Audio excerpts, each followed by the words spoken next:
I built Edoras from Lord of the Rings in the Valheim Plains. Hey everyone, my name is Smitty, and today I'm going to be showing you how I built one of my favorite Lord of the Rings locations in Valheim. We'll be covering this project from start to finish, and you'll see how I took this barren hill and transformed it into an epic town. Just like my other projects, this build will be available for download on the Smitty Survival Patreon page, and a big thank you to my current patrons who support the content. Hope you all enjoy, and without further ado, grab a snack, grab a drink, let's get right into it. For our next project, it was time to head back to the plains. Naturally, this biome has always reminded me of Rohan from Lord of the Rings, so I thought it'd be fun to attempt a build inspired by Edoras. Although a one-to-one recreation of the city likely wasn't going to be possible given Valheim's tools and rendering constraints, the hope is that by finding the right location and bringing in enough elements that create the same feel of Edoras, we can create what maybe feels like an earlier iteration of the city. The first thing I wanted to work on was establishing the outer walls. I wanted this wall to cover a pretty large area, but since the walls can suck up a lot of instance in game, I knew I had to keep it somewhat contained or else pay for it with FPS hits later on. Mainly just wanted to encircle the large hill that I had chosen. With my outline complete, it was time to develop the details. I liked keeping the stone on the bottom, but thought that integrating the wooden stake walls would serve as a nice design choice that kept consistent the same feel for the walls that we see in the movie.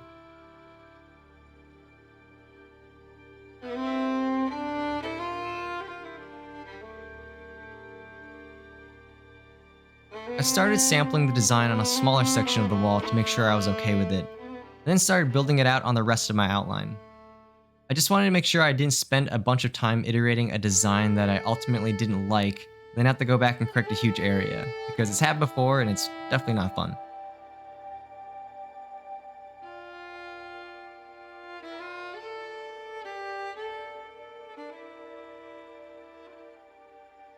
With my walls complete, I was happy with the start. Encircling the hill helped me better visualize the area that I need to fill, and would help orient myself for the rest of the project. Next, I wanted to establish a gate. This would just be a slightly different iteration of the surrounding walls, keeping the same style but building it up a little bit more.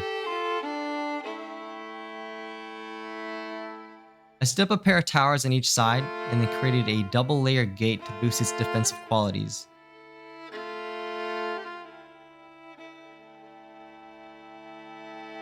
I then decided to throw a thatched roof over it as well to make it feel like a gatehouse where guards would likely spend a lot of time keeping watch.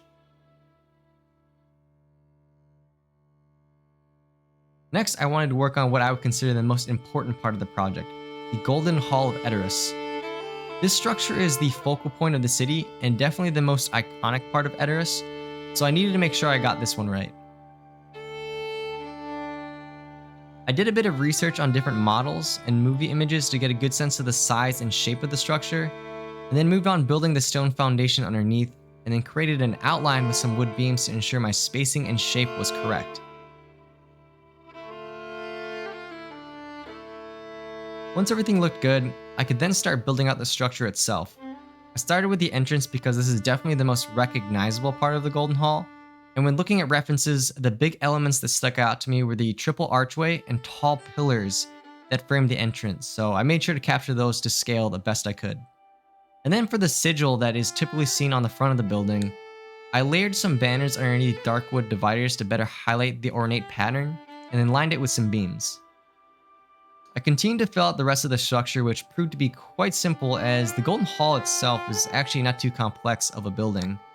It really just consists of 3 different segments, being the taller central section with the steeper roof lines, and then the flatter sections that roll off on each side. The important thing to capture was the 3 doorways on each side, but from there it was just a matter of filling in the walls, adding in some adornments to the roof lines, and adding a small cupola on top.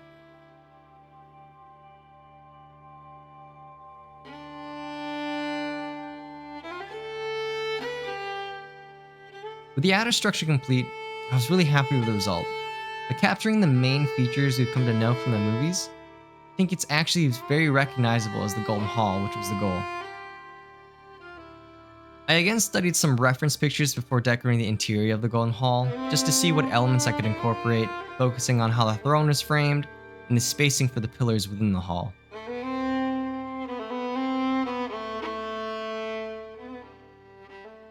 I then decided to try and create an intricate floor design by sinking in some wood beams into the stone underneath until they just barely showed.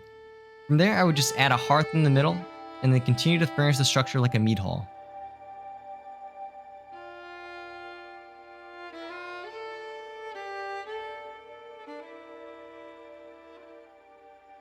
I was definitely happy to have the Golden Hall complete. I was stressing out a little bit over this part of the project because, again, this is the most iconic part of Edoras, so if I got this one wrong, the whole project wouldn't quite have the impact I was going for. Ultimately, I was happy with the result and felt like it still resembled the structure we've all come to know. Next, my plan was to start filling out some of the empty space within my walls. I started out by building out the rest of my stairway from the Golden Hall, and then redid some of the pathing from the gate.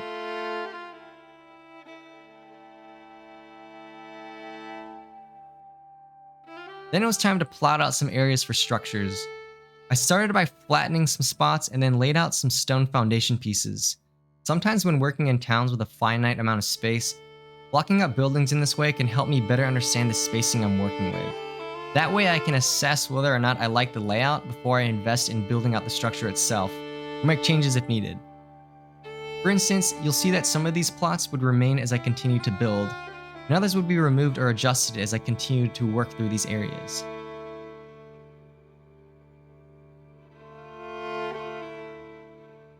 At this point, I didn't have a specific idea for any of the structures. My thought was just to block in some areas, get the basic frames and roofing up, and then I could decide on the specifics of what each building would be later. I don't always work in this way, but it's definitely one of the more efficient ways to organize a lot of buildings when you're working on a large town or city.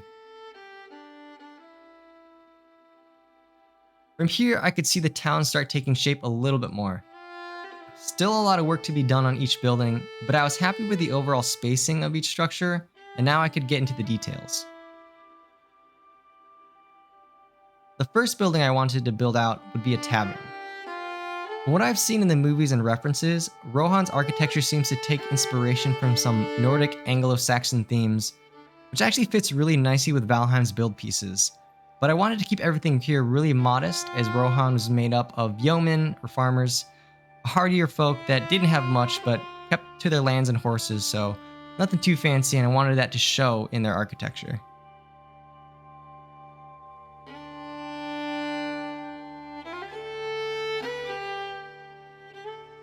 This first build was really helpful because it allowed me to get a feel for the style and patterns that I would eventually carry on throughout the city. Moving on from the tavern, I decided my next building was going to be a blacksmith. This plot had an area that protruded out from the main structure a little more, and I thought this would be a good spot to set up an outdoor forging area.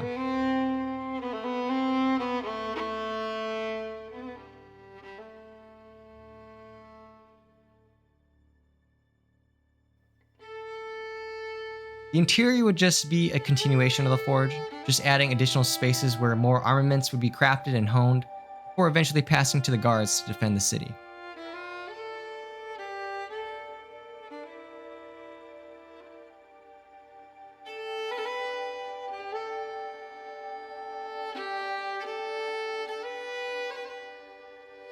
The next building on my list to do was a soldier's barracks. This structure would be a little more unique as I wanted it to bridge across the path, but my thought here is that the upper level could be where the soldiers' quarters would be, and then below would be a very small armory where they could quickly grab some armaments.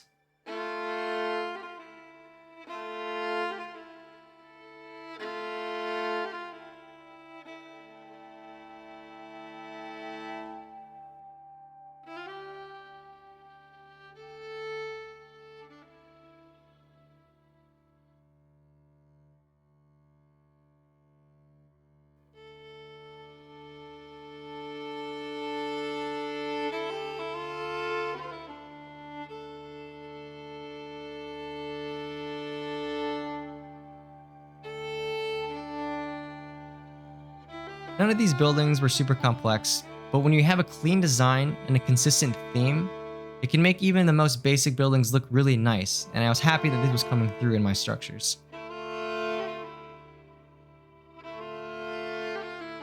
I would quickly finish up the rest of my vacant plots, as these would just be simple homes. Made sure that the exteriors remained consistent with the modest, rugged theme we had established, and then went through and furnished each one to be cozy spaces on the interior.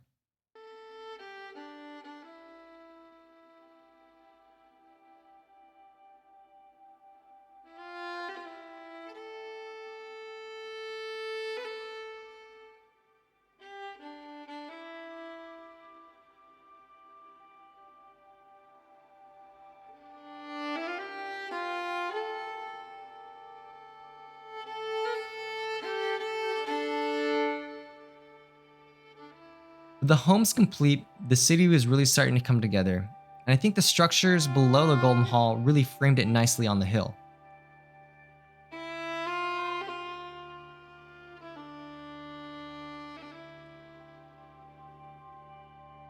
Next, I would revisit my walls, as after looking at them, I realized that I was missing towers. So I spent some time coming up with a design, again utilizing the wooden stake walls, but stacking them up this time to give it a little more height and make it look like a tower.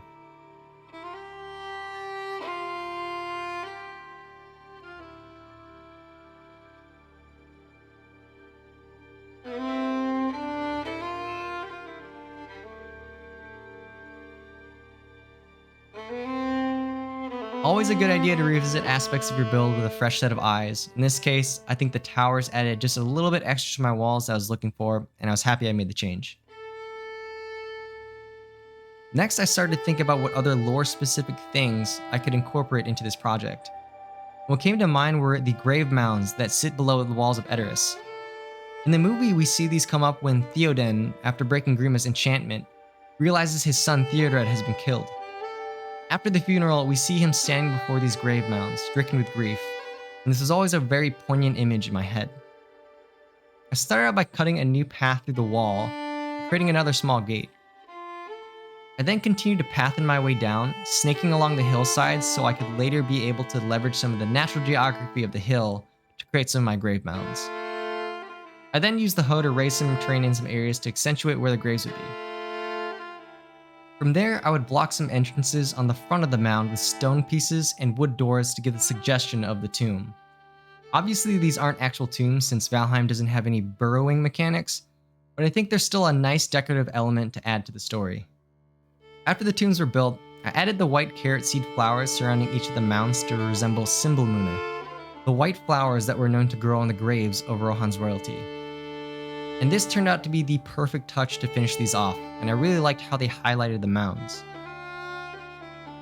Although not overly complex or intricate, this area is probably one of my favorite parts of this project. Integrating a bit of lore and story into a build will always be my favorite thing to do, and this spot had a strong element of visual storytelling, which I liked. At this point, I was really pleased with how the project was turning out. It wasn't an exact remake of the city of Edoras. Definitely had some similar elements and felt like this could have been an earlier, smaller version of the city when it was just starting out. All that was left to do from here was clean up some areas, a couple more decorations, do the cinematic.